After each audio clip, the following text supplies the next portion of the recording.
The Mixed Mornings and More podcast with Steph and Sean. Now available daily. Good morning, world. Hello, and welcome to a Friday. It is August 12th, and it's 5:37 in the morning. Oh my goodness, I'm 7 minutes late. Did you see the supermoon last night? It's called a sturgeon, and it's the last one of the year. So when I was driving to work this morning, I couldn't believe how big the moon was in the sky. I'm sure it'll be big again tonight. There's also a meteor shower happening, and the shooting stars are a little bit hard to see because of how bright and how big the moon is in the sky. So usually you would be able to see about 100 shooting stars an hour, but because of the moon's brilliance, you may only be able to see 20, but still a good idea to get outside and look up tonight. Apparently as well, Saturn will be in the sky just above the moon, and Jupiter will be underneath the moon and a little bit to one side of it. So really cool.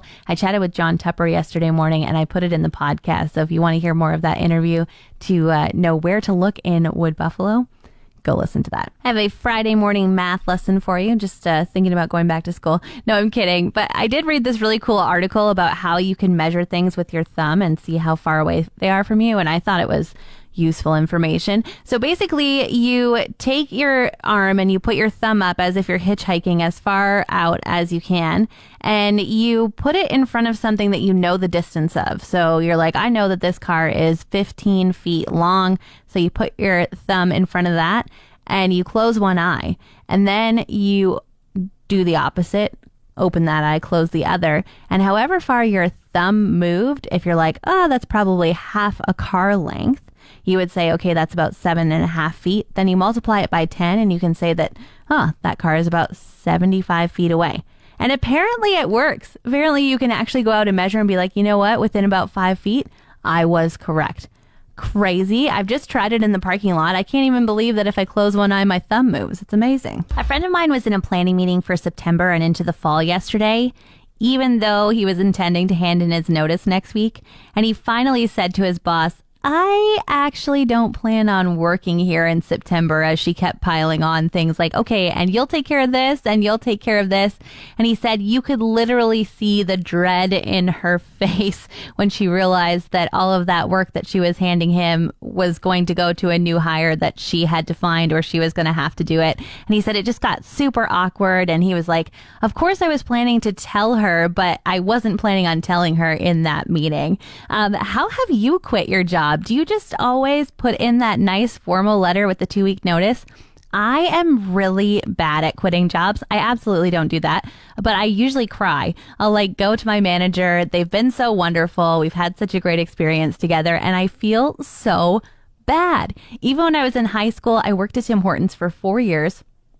Then I went over to my boss and had to say hey, I got a waitressing job. I'm leaving. And then we both were looking at each other and we both started crying. And I was like, this is my Tim Hortons job. How is my life going to go? And it literally has gone that way ever since. I always am crying about it. But that means that I've been working at great places, right?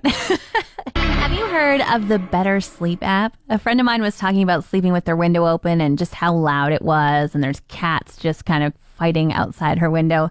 And the other friend said, oh, I can sleep anywhere as long as I have my Better Sleep app on my phone. And I was like, well, what does this app do? And she said, I've made a playlist of sounds to fall asleep to. And so I thought she was going to say it's like a song or something. Her playlist is crickets, frogs, rushing river, wind through the trees, wind chimes, more frogs, and then an eternity sound. And she said it just all flows together. But now she has trained herself that she can't fall asleep without those sounds. And when she hears them, she's immediately tired and zonks right out. So it's like, don't anybody put that on unless you want her to fall asleep immediately. Have you heard of this? Did you know you could make your own playlist of sleep sounds? What do you do when your significant other is out of town? This is a weird week for me. My husband is in Athabasca and I haven't seen him since Sunday. And then my buddy Sean, who I hang out with for 5 hours a day, was only here for 2 days this week. I am seriously starved for conversation. Honestly, though, I can't believe what I've gotten done. I did 5 loads of laundry, had a girls' night, and made a quilt top. And I also had salad for dinner, which totally wouldn't fly in my house. And that was just on the first day. But now I'm kind of run out of things to do and I'm over it.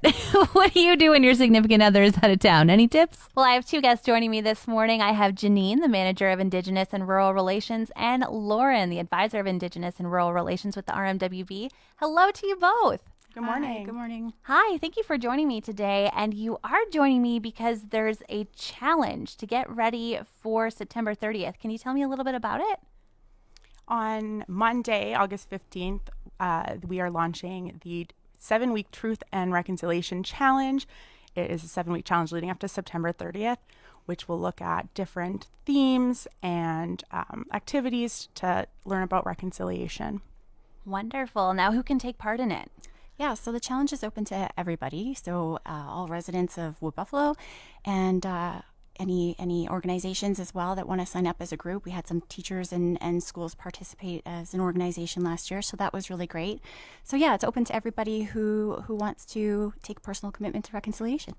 And as a 7-week challenge, what can people expect to go through, to learn, and kind of the time commitment? Every week there will be a new theme. So we're starting with truth because there really can't be reconciliation without truth.